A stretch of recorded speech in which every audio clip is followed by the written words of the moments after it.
بالکل ٹھیک ہے. اچھا سر، پاکستان تحریک انصاف کے حوالے سے بھی بات کر لیتے ہیں نا آخر میں.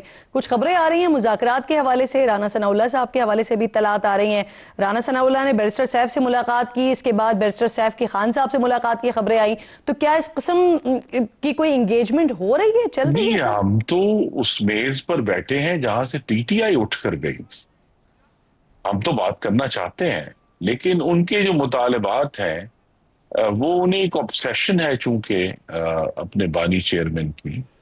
ہم ان سے بات کرنا چاہتے ہیں پاکستان کے عوام کے فلاح کے لیے، خیبر پختونخوا کی گورننس بہتر کرنے کے لیے، پاکستان کے اندر جو نئے چیلنجز اٹھے ہیں فتنۃ الخوارج کے اور پاکستان کی اکانومی کو بہتر کرنے کے، ان کی اس معاملے پر تو وہ بات ہی نہیں کرنا چاہتے کہ پاکستانیوں کو ریلیف کیسے دینا ہے. یا اگر انہوں نے کوئی سبق سیکھا، لگتا تو نہیں ہے کہ اپنے 3.25 سال کی وفاقی حکومت میں کوئی سبق سیکھا ہو، یا 5 سال جو انہوں نے صوبائی حکومت چلائی ہے کہ ان کو کچھ سمجھ آیا ہو. وہ کوئی مشورہ، کوئی تجویز دینے کے لیے تیار نہیں ہے جس کا پاکستان کے عوام کے فلاح سے تعلق ہو. ان کا واحد فوکس، ان کی obsession صرف ایک ہی ہے کہ وہ اپنا کچھ سیاسی فائدہ حاصل کر سکیں. تو جو سیاسی فائدہ ہے وہ بہت سارا جو وہ چاہتے ہیں وہ تو عدالتوں میں ہے. لیکن اگر وہ دوسرے ایشوز کے اوپر بات کرنا چاہتے، بس ایک ایشو بڑا سنجیدہ ہے کہ اگر ان کو یہ اعتراض ہے کہ 2024 کے انتخابات کے اوپر، تو اس کو بہتر کرنے کے لیے کیا کوئی تجویز ہے، کیا کوئی قانون سازی ہے ان کے پاس. لیکن کوئی مثبت تجویز تو ملک کی بہتری کے لیے نہیں ہے. وہ صرف اپنے اقتدار کا راستہ جو ہے وہ سیدھا کرنا چاہتے ہیں. خرم دستگیر صاحب، بہت بہت شکریہ سر، پروگرام میں موجود تھے میرے انتہائی معزز مہمان، اور بڑی اہم گفتگو کر رہے تھے. پاکستان تحریک انصاف اس وقت کیا چاہ رہی ہے اس پر آپ اپنا تجزیہ پیش کر رہے تھے. کامران مرتضیٰ صاحب، رہنمائے JUIF کے، میرے انتہائی معزز مہمان مجھے جوائن کر رہے ہیں. بہت شکر گزار ہوں کامران صاحب آپ کے وقت کی. سر، لگ رہا تھا کہ آپ اور PTI ساتھ چلیں گے، لیکن ایک بار پھر ہم دیکھ رہے ہیں تحریک انصاف جو ہے وہ اسٹیبلشمنٹ کی طرف دیکھ رہی ہے، حالانکہ وہاں سے بڑا واضح طور پر یہ کہا جا چکا ہے کہ سیاسی لوگ جو ہیں وہ سیاسی حکومت سے ہی بات کریں. پھر بھی ان کی طرف سے کوششیں ہو رہی ہیں، تو ان کوششوں کا نتیجہ کیا دیکھ رہے ہیں آپ کامران صاحب؟ PTI اپنے فیصلے کرنے کی مجاز ہے. وہ اپنی سٹیٹمنٹس بھی جو ہے وہ اپنی مرضی کے مطابق دیتی ہے. ہمارے ساتھ جو ہے وہ چلنا جو ہے شاید اب اس وقت تک ممکن نہیں ہے فی الوقت. وجہ اس کی یہ ہے کہ جب ہمارے ساتھ ان کی بات چیت ہوئی تھی تو اس بات چیت میں ہم نے کچھ شرائط رکھی تھی، اور میں ابھی کچھ دن پہلے اسد قیصر صاحب کو سن رہا تھا. ان کا کہنا تھا کہ وہ شرائط انہوں نے عمران خان تک بھجوائی نہیں ہے، جبکہ ایک اور دوست، انہی کی پارٹی کے دوست، ان کا کہنا تھا کہ وہ نہ صرف عمران خان صاحب نے اس سے ایگری کر لیا ہے بلکہ ہمیں قبول ہیں ساری باتیں. تو یہ رویہ جو ہے مجھے عجیب سا لگا ہے. صحیح، آپ ساتھ ہی موجود رہے گا سر. کل وقاص اکرم صاحب موجود تھے ساتھ، انہوں نے بھی بڑی اہم باتیں کی ہیں JUIF کے متعلق، تو میں آپ سے اس کا جواب ضرور لوں گی. ایک چھوٹا سا بریک لیجئے ناظرین. کامران مرتضیٰ صاحب ساتھ ہی موجود ہیں، بریک کے بعد واپس آتے ہیں.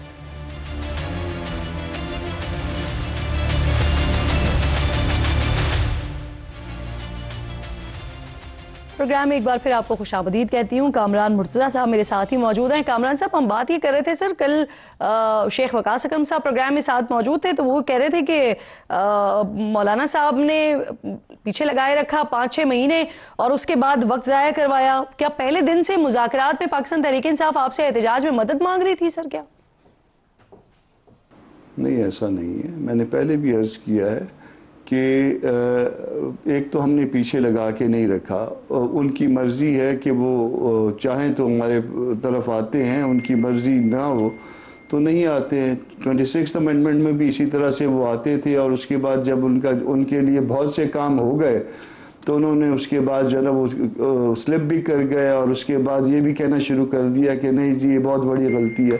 حالانکہ جو کچھ ہوا اس میں ان کو اعتماد میں لیا گیا تھا.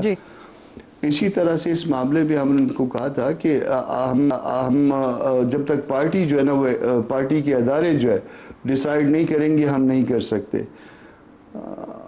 اچھا، اب اسد قیصر صاحب کے حوالے جو کچھ ہوا، چونکہ میں نے حوالے کرنا تھا یا میں نے بتانا تھا تو میں نے بتایا، اور اس کے بعد جو ہے پھر اسد قیصر صاحب نے کوئی رسپونڈ نہیں کیا. ایک اور دوست ہیں وہ بھی PTI سے ہیں اور اہم ہیں ان کے، انہوں نے مولانا صاحب کی موجودگی میں کہا کہ آپ کی باتیں منظور ہیں ہمیں. اور اب اسد قیصر صاحب کہتے ہیں کہ وہ باتیں تو کنوے ہی نہیں ہوئی تھی عمران خان صاحب پہ، اور دوسرے دوست کہتے ہیں کہ وہ جو ہے ہم جو ہے ہمیں سب کچھ منظور ہے. تو اب ہم بھی تو کوئی ذہن رکھتے ہیں، ہم بھی تو سوچ سمجھ کے فیصلے کرتے ہیں نا. تو ہم نے ان کو کبھی دھوکہ نہیں دیا، کبھی ان کو کوئی پرابلم جو ہے نا ہماری وجہ سے نہیں ہوا. ہم نے بڑے احترام کے ساتھ ان کے ساتھ ڈیل کیا ہے 26th امینڈمنٹ میں بھی اور اس معاملے میں بھی. اب ان کی مرضی ہے، اس کو جس طرح سے مرضی لیں. اگر وہ یہ سمجھتے جو ہے ان کے لیے رینٹ اے کراؤڈ ہے تو ایسا نہیں ہے. نہیں کامران صاحب، ویسے JUIF کو یہ فیصلہ کرنے میں 6 مہینے سے زیادہ کا وقت کیوں لگ گیا سر؟ ہم نے وقت ضائع کیا ہے. اگر ان کے پاس وقت اتنا ہے کہ وہ وقت جو ہے نا ضائع کرتے ہیں تو میں اس کے بارے میں کیا کہوں. ہم نے تو کبھی ان کو نہیں کہا کہ ہم آپ کے ساتھ چلیں گے.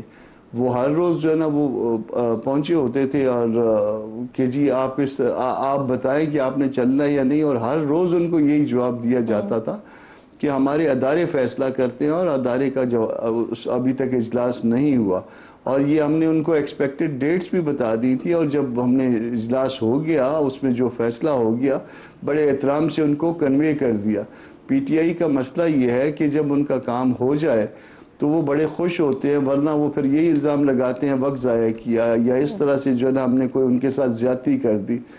ویسے ایک پولیٹیکل ورکر کو اتنا ویک نہیں ہونا چاہیے یا اتنا جو ہے نا وہ چیزوں کو ایسا جو ہے نا کم حصے میں اسیس نہیں کرنا چاہیے کہ جس میں ان کو ایسا لگے کہ ان کا وقت ضائع ہو گیا ہے. وہ اپنے طور پہ جدوجہد کریں، ان کو جدوجہد کرنے کا حق ہے، شیخ صاحب کو، ان کی پارٹی کو. ہم نے کبھی ان کے ساتھ کوئی وعدہ کر کے توڑا نہیں ہے، ہم نے کوئی چیز دھوکہ نہیں کیا.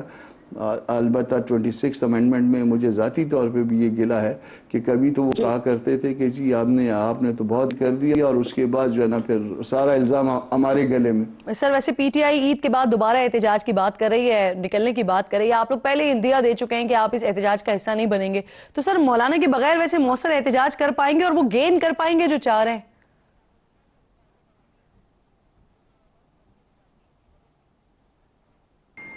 وہ اپنی کوشش کریں، یقیناً ان کا حق ہے. مجھے نہیں پتا کہ وہ کامیاب ہوں گے یا ناکام ہوں گے، مگر یہ 26 نومبر سے جو ہے نا مختلف کالز آتی ہیں اور اس کے بعد جو ہے نا وہ کالز ختم ہو جاتی ہیں.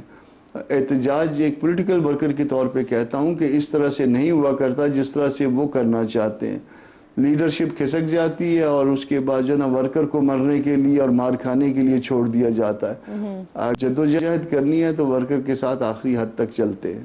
صحیح. سر سینیٹر فیصل وافدہ صاحب بڑی خبریں دیتے ہیں. انہوں نے ابھی 2 دن پہلے میرے پروگرام میں کہہ رہے تھے کہ فیض حمید کو سزائے موت یا 14 سال کی قید ہو سکتی ہے. تو سر اگر ایسا ہوتا ہے تو آپ پاکستان تحریک انصاف کے لیے کیا دیکھ رہے ہیں؟ ان کے لیے کیا مزید شکنجہ کسنے والا ہے اور 9 مئی کے حوالے سے پھر کیسز میں سزائے ہوں گی انہیں؟ جس طرح سے سپریم کورٹ نے ایک کویسچن جو ہے وہ آرمی کورٹس کے حوالے سے ریزالو کیا ہے، اس کے بعد ایک پولیٹیکل ورکر کے طور پہ جو ہے میں سمجھتا ہوں کہ کے لیے جو ہے مزید مشکلات کا دور شروع ہو گیا ہے. بالکل ٹھیک. سر ایک اور بھی اہم معاملہ ہے جو پارلیمنٹ نے 18 سال سے کم عمر بچوں کی شادی کو جرم قرار دیا ہے. اس پر آپ لوگ کہہ رہے ہیں، JUIF کہہ رہی ہے کہ قرآن و سنت کے منافی. تو سر کیا وجہ سمجھتے ہیں اس کی آپ؟ ایسا ہے کہ کسی کی عقل میرے نبی سے زیادہ تو نہیں ہے، بے شک، یا ایون جو ہے نا حضرت عائشہ سے یا ان کے والد سے زیادہ بھی نہیں ہے. اگر حضرت عائشہ کے حوالے سے ایک روایت ہمارے ہاں موجود ہے اور ہم اس پہ سٹریس کرتے ہوئے ایک درخواست کرتے ہیں کہ اس کو اسلامی نظریاتی کونسل بھجوا دیجئے معاملے کو، تاکہ اس کو جو ہے اس پہ رائے لی جا سکے کہ یہ اسلام کے مطابق ہے، جو آپ قانون سازی کرنا چاہ رہے ہیں اسلام کے مخالف ہے. اس کے اوپر بھی جو ہے نا وہ اگر اپنے جو ہے نا اپائنٹ کردہ ممبر سے آپ یہ رائے نہیں لینا چاہتے تو آپ کی مرضی ہے، مگر میرا رائے جو ہے نا اگین یہی ہے، یا JU کی رائے یہی ہے کہ آپ کی عقل، اس پارلیمان کی عقل میرے نبی سے زیادہ نہیں ہو سکتی، حضرت ابوبکر صدیق سے زیادہ نہیں ہو سکتی، حضرت عائشہ سے زیادہ نہیں ہو سکتی.